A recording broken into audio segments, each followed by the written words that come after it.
going to be making a keto or low carb coffee cake. So I'm going to be doing everything for you right here. This has really two main components to it, the batter itself and then the crumble that we're going to put in a middle layer and then again on top. So we'll start with the batter. You're going to want to preheat your oven to 350. I have mine preheating right now and we'll just get started. So first thing you're going to want to do is cube up a whole stick of butter. You want that at room temperature so that it will blend up really nicely. Next, we're going to add in your sweetener of choice. I'm using a monk fruit sweetener. I prefer the taste of this. I feel like some of the other sugar substitutes can have kind of a funky aftertaste. This one to me doesn't. So this is what I'm going with. This is a half a cup.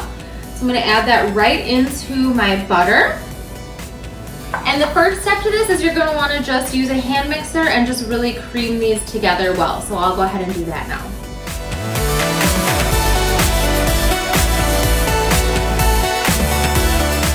Okay, when you get it about halfway creamed together, something like this, you're going to take your eggs. You have 2 eggs and you're going to add them in one at a time to really get it blended up well. So we'll start with 1 egg here.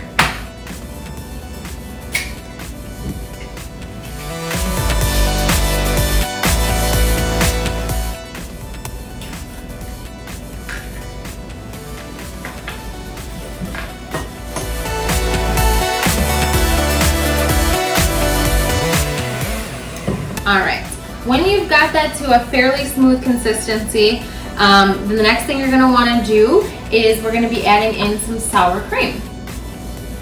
So this is 1 cup of sour cream.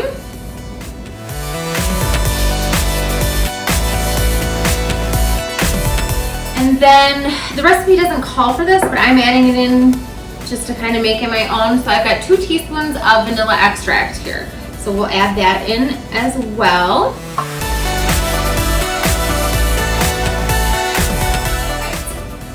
Next, we are going to add our almond flour. This is 2.5 cups of almond flour. Next thing we're going to put in, I have everything in here. It is, let's see, a tablespoon of baking powder, a half a teaspoon of baking soda, a half a teaspoon of xanthan gum, which I don't have that right now. So a good substitute for that is cornstarch, so that's what I'm using. And then a 1/4 teaspoon of nutmeg. So we'll put all of that in here. And then you're going to want to use your hand mixer to get that all together. But I like to kind of fold in the wet ingredients to the dry ingredients before I put that in there so it doesn't shoot all the dry ingredients all over the place. So we'll do that a little bit here.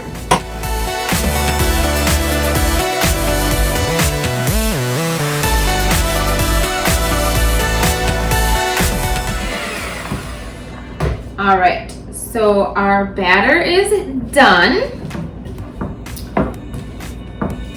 What we're gonna wanna do then is set this off to the side while we make the crumble. And then we'll come back to this when it's all ready. Okay, so for the crumble, we are gonna start with 2 cups of almond flour. Then we're gonna add in a 1/4 cup of a brown sugar substitute. The recipe calls for, again, the monk fruit sweetener, but I'm going to use brown sugar just because I think it'll give it a little bit different of a taste. So put that in there. And then we have a 1/4 teaspoon of salt and a half a teaspoon, I think it's a half a teaspoon?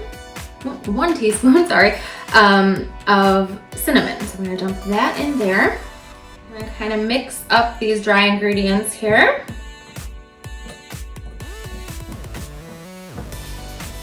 Okay, and then once those are fairly mixed up, we're gonna add in a whole stick of butter, which is a half a cup, and you want that melted.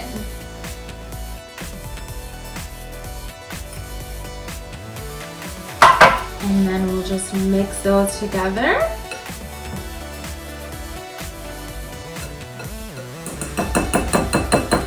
Okay.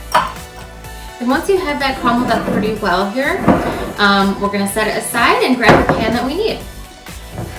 So this we're going to use a 9x11 baking sheet. You're going to want to grease that. I've sprayed it down with an olive oil spray. right? Okay, so then we're gonna go back to our batter here. And we're gonna take half of our batter mixture and line the bottom.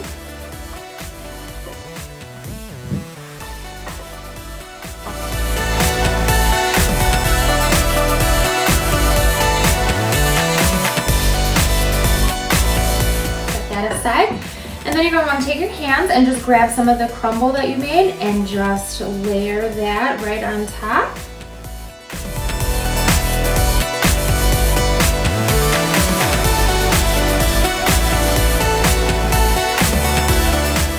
Okay, and that's going to look something like this.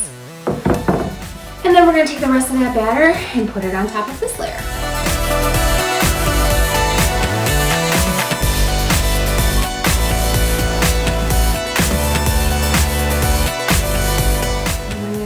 That, take the rest of your crumble mixture here and make another layer on top.